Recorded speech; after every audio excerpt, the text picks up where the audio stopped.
Senhor esteja convosco. Proclamação do Evangelho de Jesus Cristo, segundo João.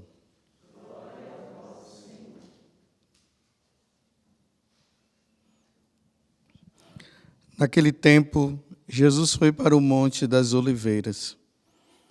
De madrugada, voltou de novo ao templo. Todo o povo se reuniu em volta dele. Sentando-se, começou a ensiná-los. Entretanto, os mestres da lei e os fariseus trouxeram uma mulher surpreendida em adultério. Levando-a para o meio deles, disseram a Jesus: Mestre, esta mulher foi surpreendida em flagrante adultério. Moisés, na lei, mandou apedrejar 3 mulheres. Que dizes tu? Perguntavam isso para experimentar Jesus e para terem motivo de o acusar. Mas Jesus, inclinando-se, começou a escrever com o dedo no chão. Como persistiu em interrogá-lo, Jesus ergueu-se e disse: Quem dentre vós não tiver pecado, seja o primeiro a tirar-lhe uma pedra. E tornando a inclinar-se, continuou a escrever no chão. E eles, ouvindo o que Jesus falou, foram saindo um, a começar pelos mais velhos. E Jesus ficou sozinho, com a mulher que estava lá, no meio, em pé. Então Jesus se levantou e disse: Mulher, onde estão eles? Ninguém te condenou? Ela respondeu: Ninguém, Senhor. Então Jesus lhes disse: Eu também não te condeno. Podes ir, e de agora em diante não peques mais. Palavra da salvação.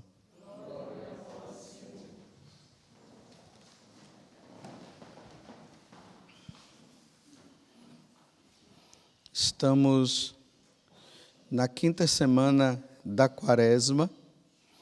Agora, praticamente, nós entramos de cheio nessa semana que se chama a Semana da Paixão. Tanto que o prefácio que vai ser lido hoje é o prefácio da Paixão. Porque até então os prefácios estavam relacionados à abstinência quaresmal, à conversão e todos os outros, né? Mas aqui a igreja já coloca até como obrigatoriedade esse prefácio, que no missal está lá na página 519.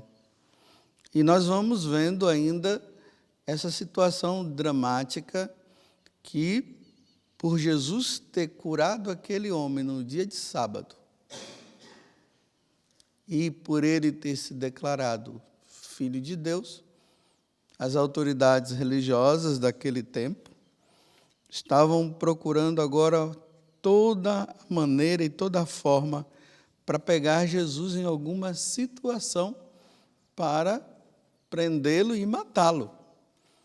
Você vê que aqui está dizendo até que eles trouxeram essa mulher adúltera, né? Realmente a mulher adulterou, colocaram lá diante de Jesus para que Jesus pudesse julgar a situação para ver se eles prendiam ele ou não. Mas, mais uma vez, Jesus se sai muito bem, porque, ainda mais que ele é Deus, né? Como é que um homem vai querer pegar Deus em alguma situação? Jamais. Deus é perfeitíssimo em tudo, né? O homem pode fazer isso com outro homem, mas com Deus, jamais.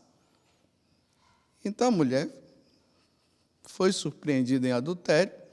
Eles mostram, dizem: o que é que nós devemos fazer com ela?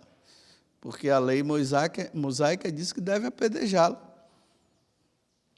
Imagine uma mulher hoje, um homem, né, sendo surpreendido em adultério e tem que matar.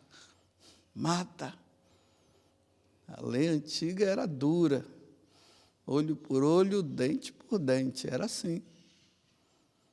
E a lei não era simplesmente para levar a pessoa à morte, era para prevenir. Olha bem, olha, se você adulterar, você vai ser apedrejada.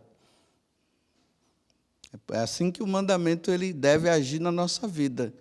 Se eu faço isso, eu poderei ser condenado ao inferno. Então, eu não vou fazer. É simplesmente assim. Mas quando a pessoa vai e faz, pronto, não tem jeito agora. Fez, né? Vai ser apedrejado mesmo. Porque não podia fazer. Então, Jesus agora dá um tempinho, né? Fica ali escrevendo no chão, porque eles fizeram a pergunta. E persistiram. Porque a intenção deles era realmente pegar Jesus em alguma situação para matá-lo. E prendê-lo também, prendê-lo e matá-lo. Aí Jesus agora vem e diz, né? Quem não tiver pecado, que atire a primeira pedra. Na carta aos Romanos, São Paulo vai dizer assim, todos pecaram. Todos, desde Adão e Eva até o presente, com a exceção da Virgem Maria e Jesus, porque é Deus mesmo, todos pecaram e todos foram privados da glória de Deus, de ver Deus, de estar com Deus. Foi isso que aconteceu. São Paulo está dizendo na carta aos Romanos. Então agora eles refletem, né? Nossa, que pergunta, né? O que ele está mandando agora a gente dizer? Quem não tiver pecado, atire a primeira pedra. Ainda bem que eles foram realistas com eles mesmos, porque eles poderiam até agir de forma contrária, né? E ali eles foram vendo que eles também pecavam. Eles também pecavam. Se foi no adultério, não sei, mas que eles pecaram também, então foram saindo de escanteio. Agora está Jesus sozinho com a mulher. Imagine, Deus com o condenado, com aquele que praticou o erro.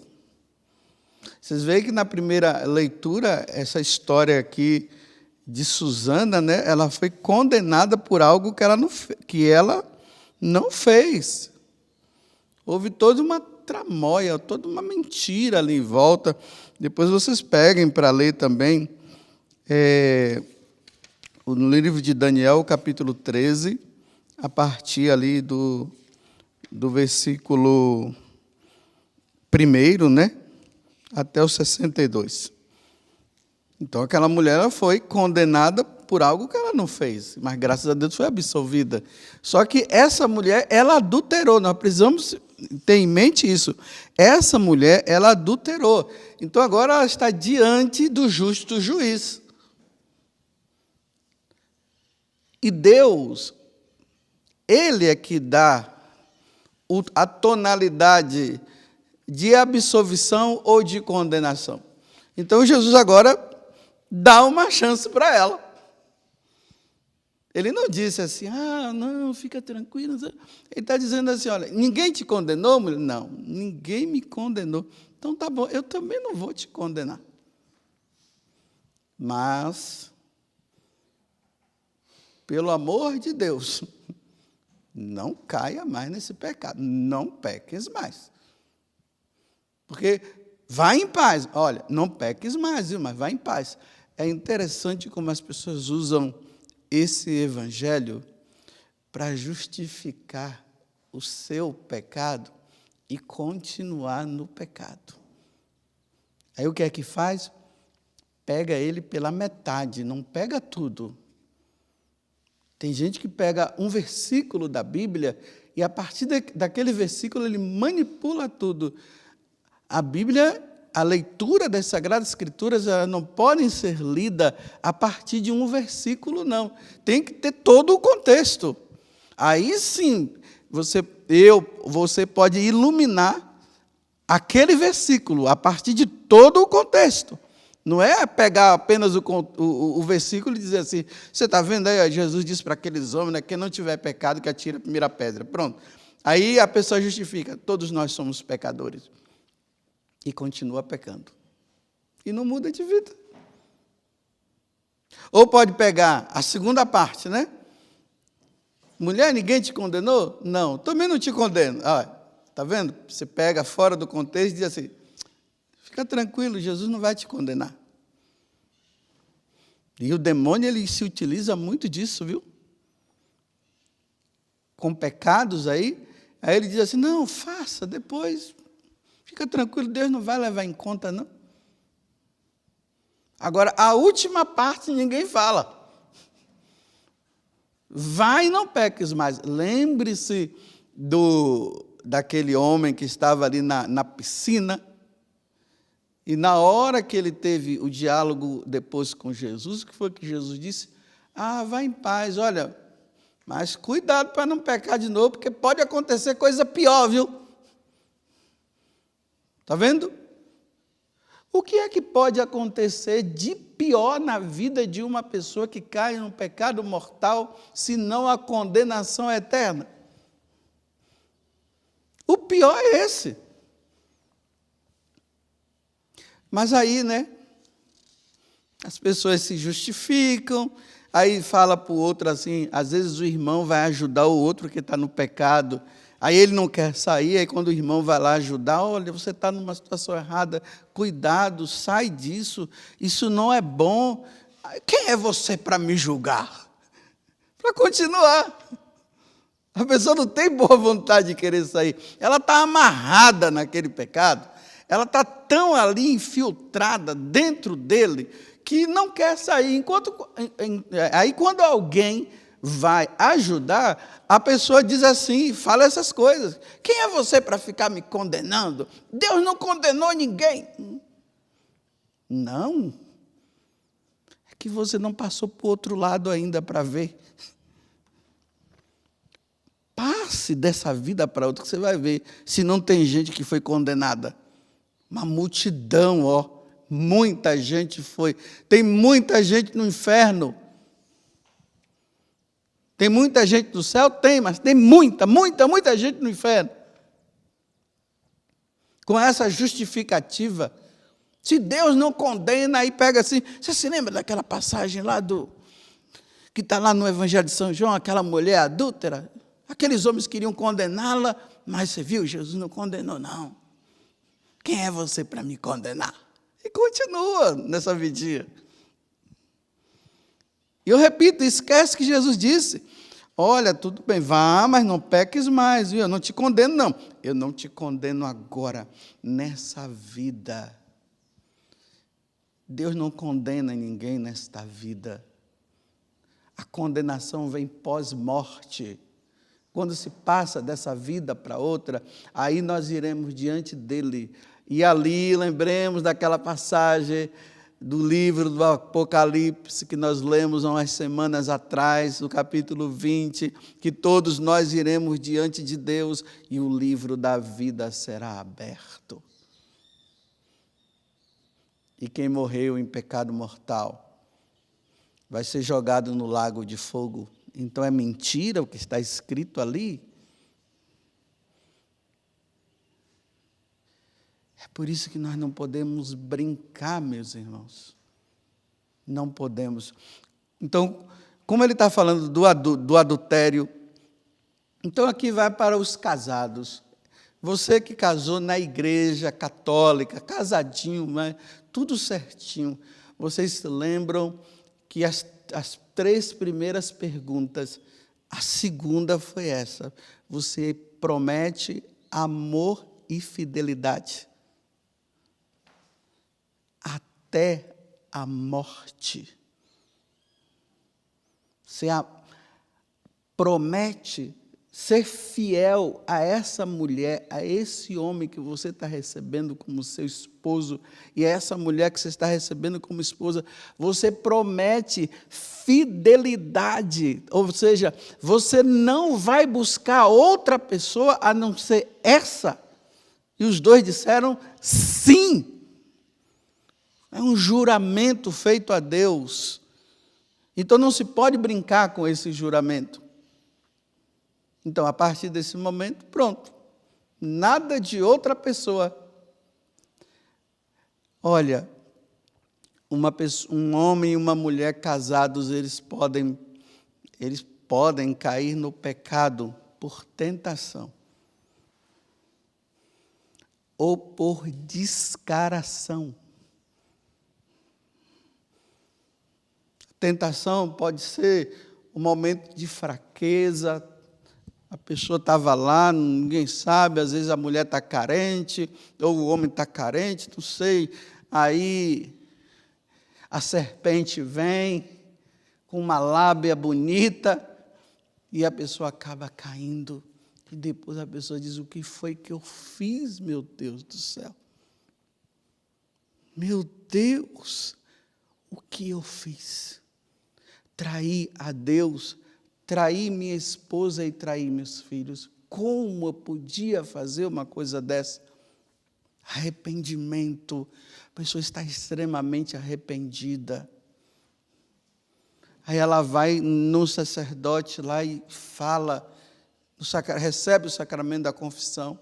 Olha, infelizmente, aconteceu, padre, estou envergonhado. Como eu pude fazer isso com a minha esposa? Como eu pude fazer isso com Deus?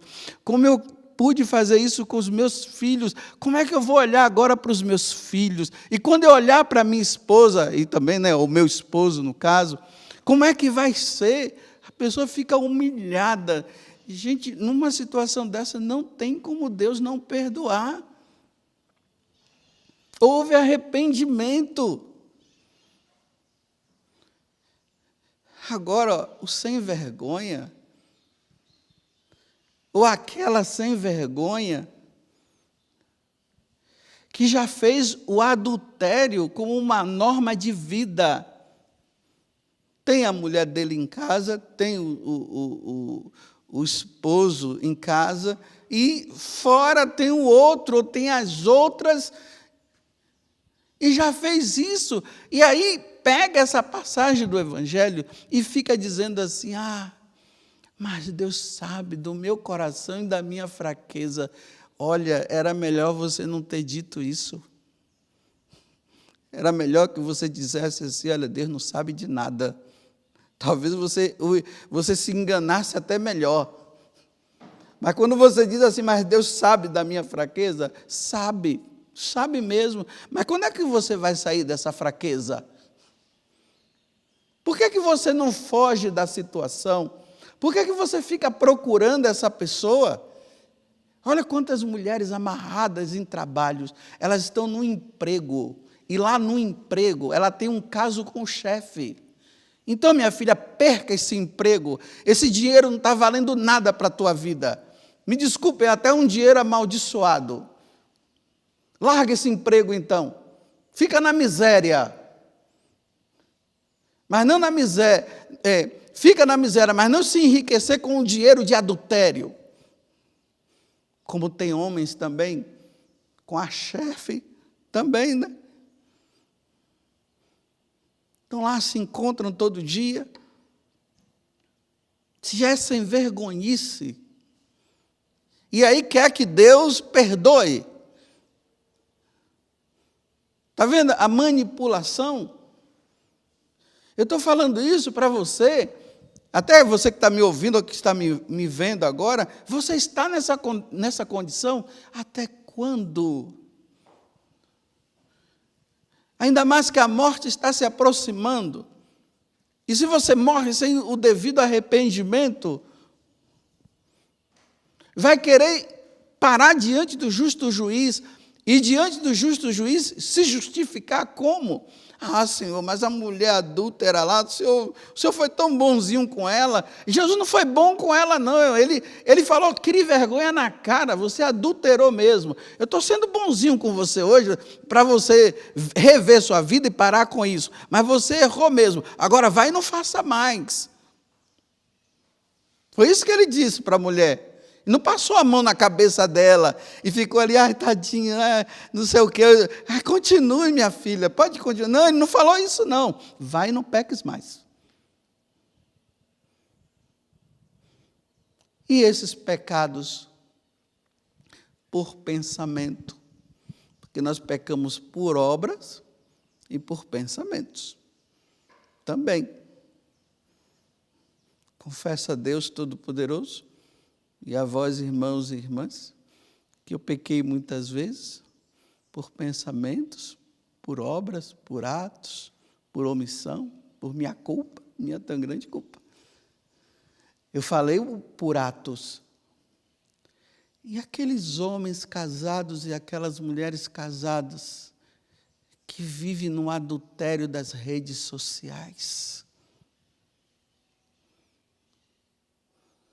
Não tem tempo para a esposa, não tem tempo para os filhos, mas está lá nas redes sociais e manda foto para lá e foto para cá, e beijinho para lá e beijinho para cá, e saudade para lá e saudade para cá. Quero te encontrar, eu também quero te encontrar, mas nunca tiveram contato, é só recadinho, pecando por pensamento o tempo todo. E desejando. Isso é adultério. Lá no Sermão da Montanha, Jesus falou que se você pecar por pensamento, se você adulterar, praticar um ato por pensamento, você já fez. Numa atitude dessa, um homem e uma mulher que são casados não pode receber a Eucaristia, não. Não pode. Você mandando foto sua para lá e para cá, e fazendo declarações de amor de lá e para cá.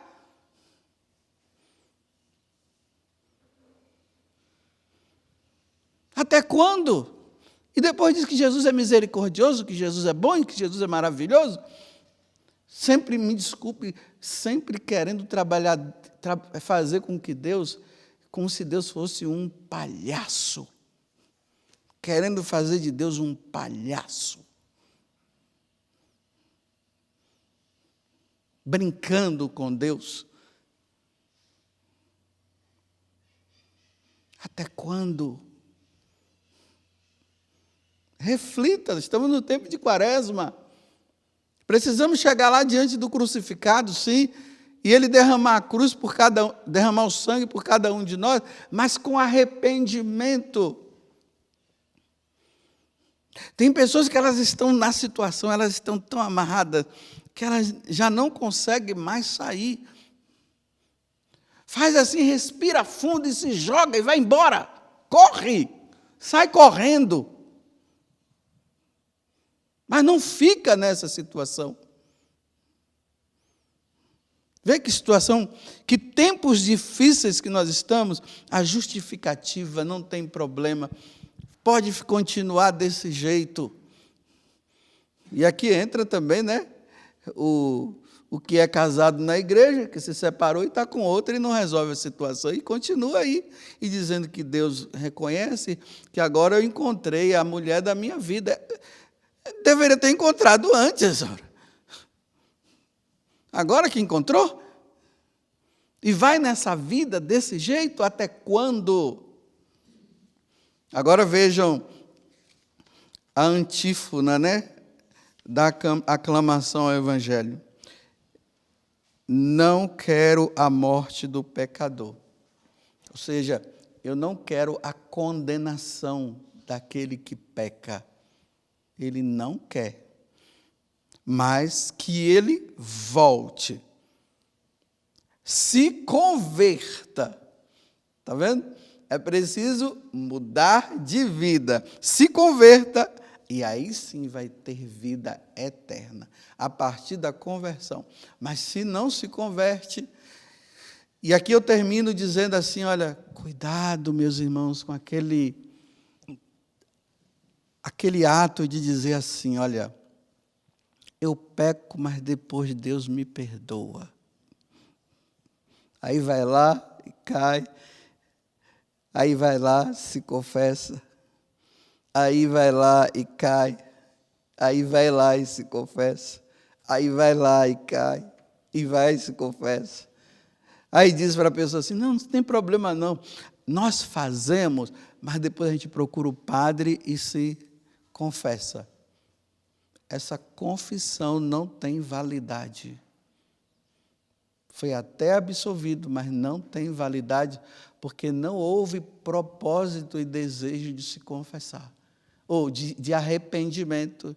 Então está aqui, né? Aquelas pessoas que gostam de fazer revisão de vida, confissões gerais, está aqui uma boa confissão para se fazer. Olha, eu caí no pecado sem intenção de me converter, mas eu fui, me confessei e não tive intenção de parar. Eu já fui dizendo que depois eu ia fazer de novo.